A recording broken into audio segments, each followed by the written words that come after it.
All right, an emotion. Emotions are part of our lives, part of our mental life.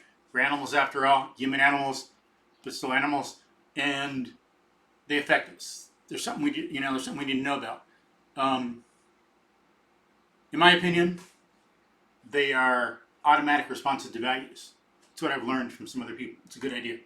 Um, we all got to decide for ourselves. We should be independent thinkers. Use critical thinking, logical thinking, scientific thinking, philosophic thinking to see what's right.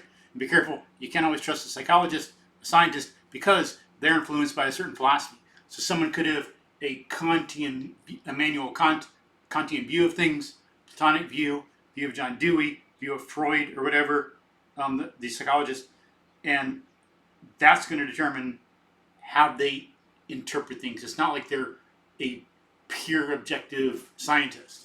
Some are objective and better. Yes, they see what's true, but some are not. So you got to be careful. Just like in one book I read, listened to on Audible, it's supposed to be a famous book, but it was very much Immanuel Kant applied to psychology, imposed on science. Horrible science, interesting philosophically, but it's how emotions are built. It should be entitled How Pseudoscience is Built.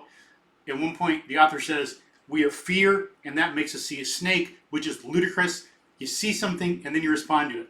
That's how it happens. It doesn't create the perception. Like, I have fear, why don't I see something else? Why don't you see a criminal, or whatever? Why a snake, Ludicrous. So, emotions are automatic responses to values. And notice there must be conscious awareness first. We have to be aware that there's a thing in the world and that it has a certain relation to us, pro or con. And then we evaluate it accordingly. Joy, fear, anger, hate, whatever.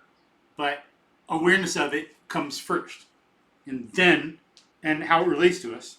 Then we have that, some value response, which is very important. Some automatic value response we don't have to think about.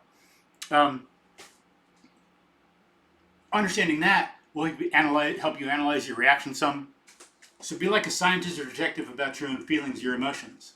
They're around you 24/7, 365 till the day you die. So it's a good thing to get to know them and have a good friendly relationship with them. And start being a scientist or detective about how other people do the same. Think about, do they care about their emotions as such?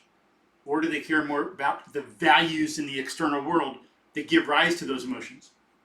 And are they more principled?